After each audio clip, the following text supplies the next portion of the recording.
Here's an unsolicited advice coming from me that doing capstone 2 days before deadline is a bad idea.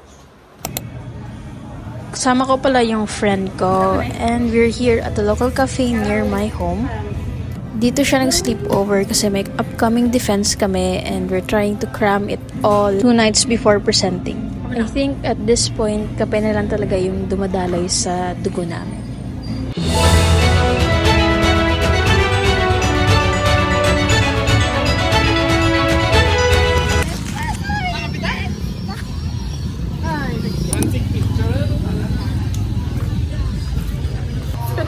Ay, No, Becky, may day. guys, Set na sa pakita na kami work, guys. Kapoy, bili mo ito, bro, no? Grabe, dapat po thesis defended. Oh, galap na din. How about your thesis?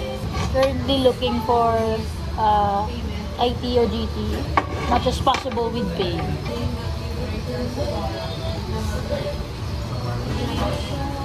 Is reviewing for tomorrow's exam. The first exam is at 8:30 a.m. Hindi ba ratang pagod na ako dito? After the exam, syempre meron na kami Christmas party sa boarding house. Ngayon, I'm with my another set of friends. We had a bit of wine, tapos dito lang kami sa tapat ng boarding house ko.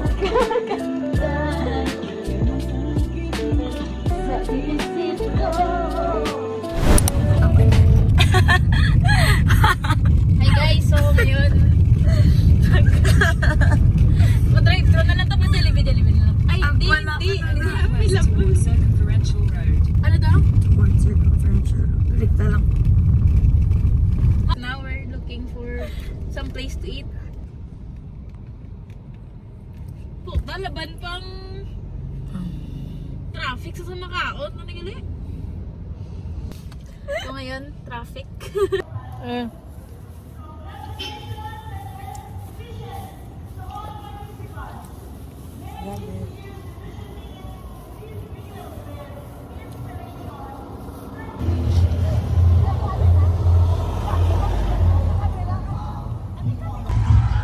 Yes, sir.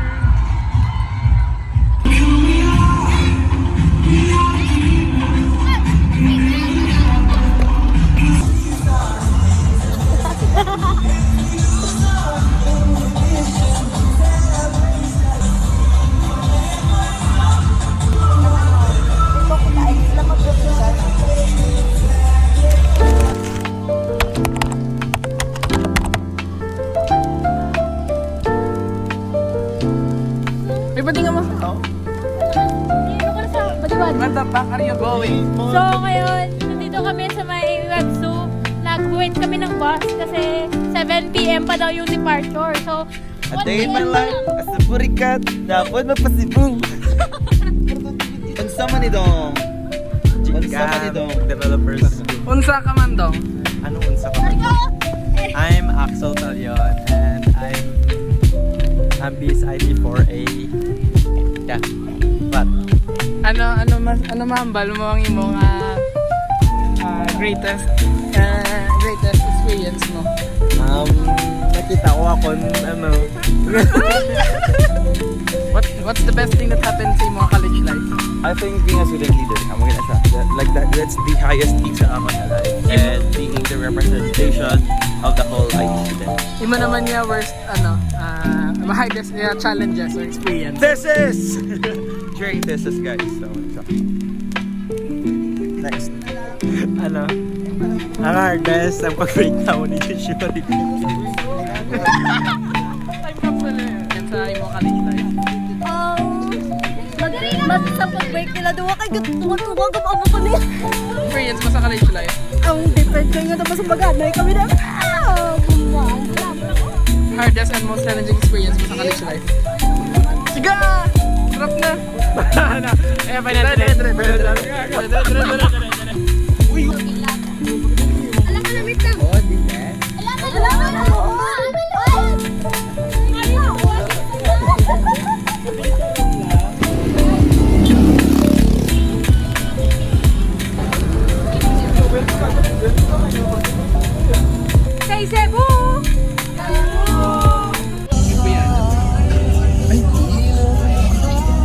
Hi, welcome to the first stop. So, wala kami kabalokong din eh.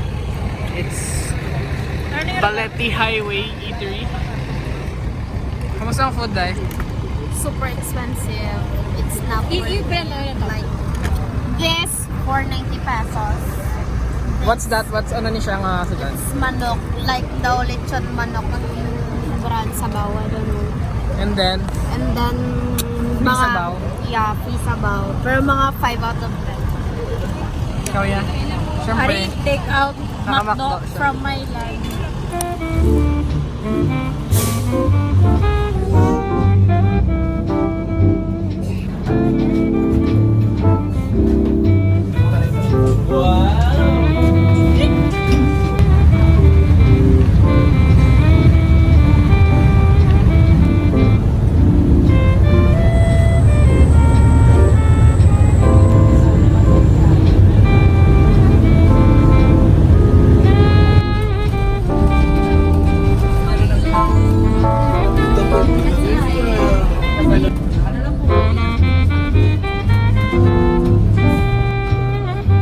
Kalau pengen nanti yang pegang duran.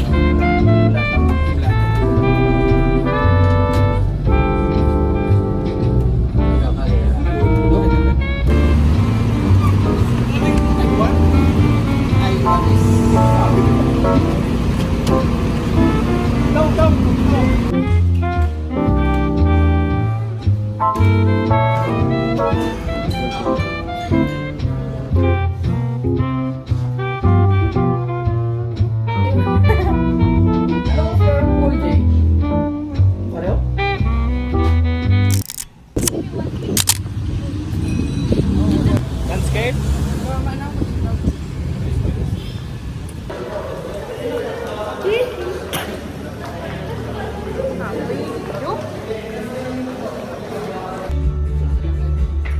To their facilities, enabling them to enhance their services efficiently.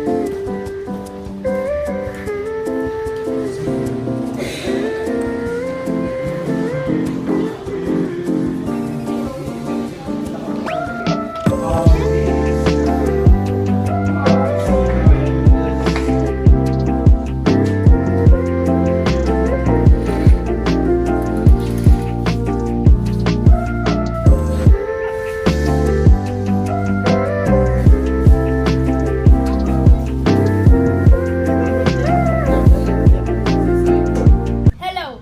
These are day. At Cebu. Calling from Negros to Cebu Central, Visayas. Na.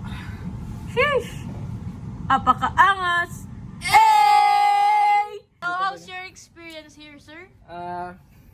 Very good. So, first day pa lang sa Doctor, may potential company na kami nga. May potential company na sila nga pwede i-internshipan. So, hopefully, mayara sila internship open for creatives or media or something. Ikaw, how's your experience? Future law student. So, we met the manager here sa Regency Hotel. One of Nag-cater the- siya sa amin since taga Bacolod siya. Really a very accommodating person, Person. guys. So, Very humble. he showed us Our way around Our way here, around yung bus na sasakyan namin for the free places that we rides. should visit here at Cebu. Smart key card. This is for the room temperature. Meron silang safe. Cabinet. Dito nilagay namin yung mga shoes namin, tsaka yung mga free provided na rin yung hanger for our uniforms. So this ang kalat. This is our room for the beds. AC is good. It's very cold, and we have a very nice view here. And here also we have a TV. Kaso hindi naman namin. We're not using it. We still got 4 days here at Cebu.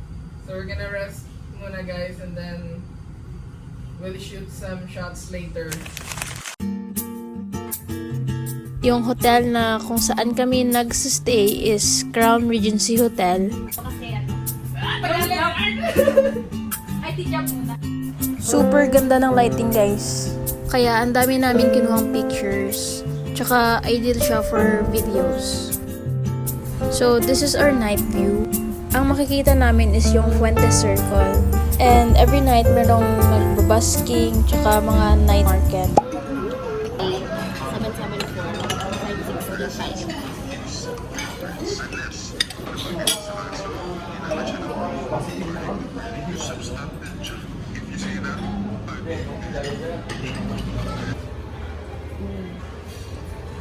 Expectations for day 2. I'm targeting a goal of a minimum spend of 500. Joke time mo yan, sir. Joke. Let's go day 2.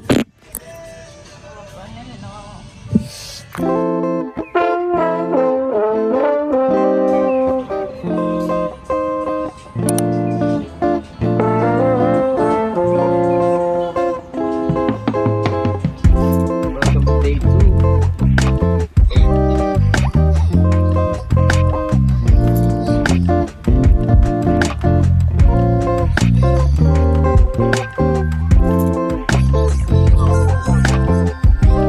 So dito pumunta kami sa Magellan's Cross.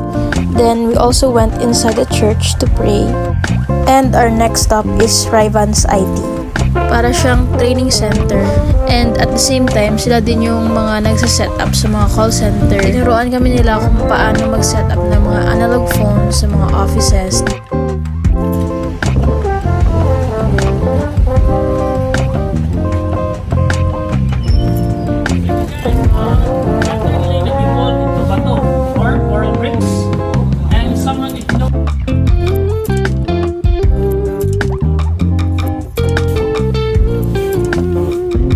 You guys are currently at Fort Santiago.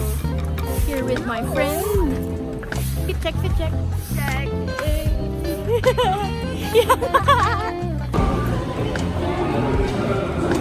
Second busiest in airport. Day 3. Unwind for the moment, and then the Ikaw patindog ako pa dyan. Mapatindog ka. Ako mapa... Baba.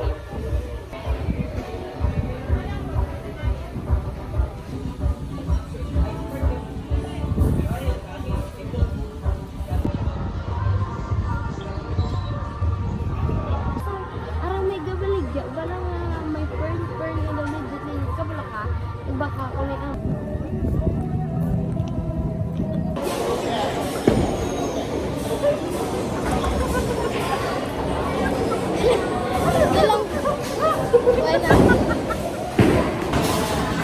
Okay na, kairot na sir. Remember your training? Han! Uy, nice one! Uy! Hello! Hello! Ay, hello! Hello! Oh my God!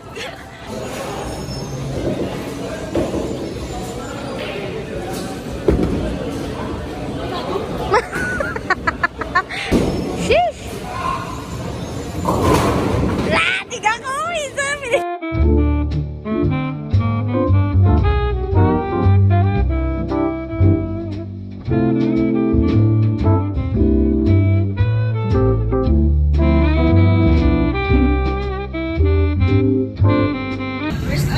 Hey guys, nandito kami sa Fuente Roundabout.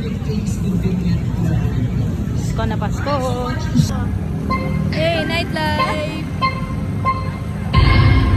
RIP sa diet. So, meron silang seafood. Fried hali? Fried?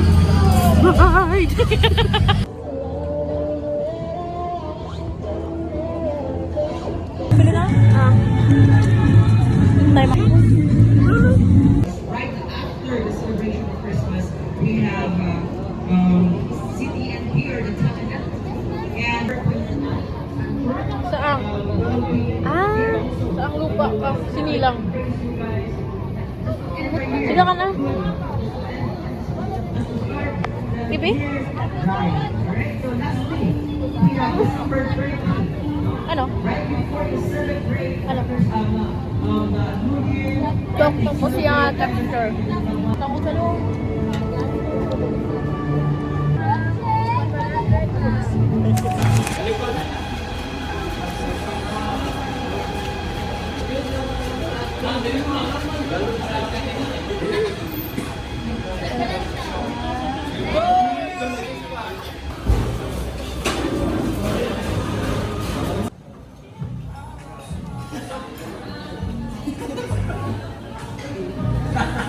Chan lang yung pinicture.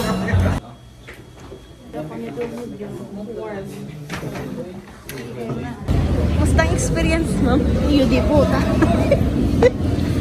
Magdudula kami.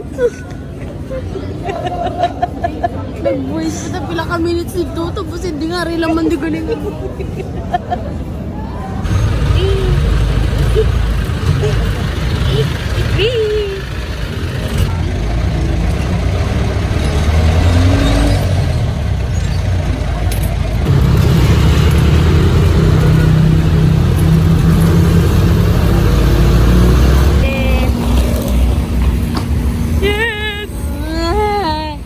Nakapuli kami guys. Kapuli.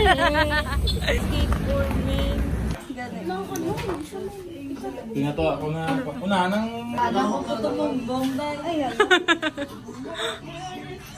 Lasang na titong na po. Pwede ka na napakapatubog, bungkit sa guwapa, guys. O dito sa may mga laki. Ako na lang. Ngayon ka pa? Mapuli na. Guys, we're currently at SMC side and magkiki-TV kami ng friend ko. At 12, we're going to Cabalen.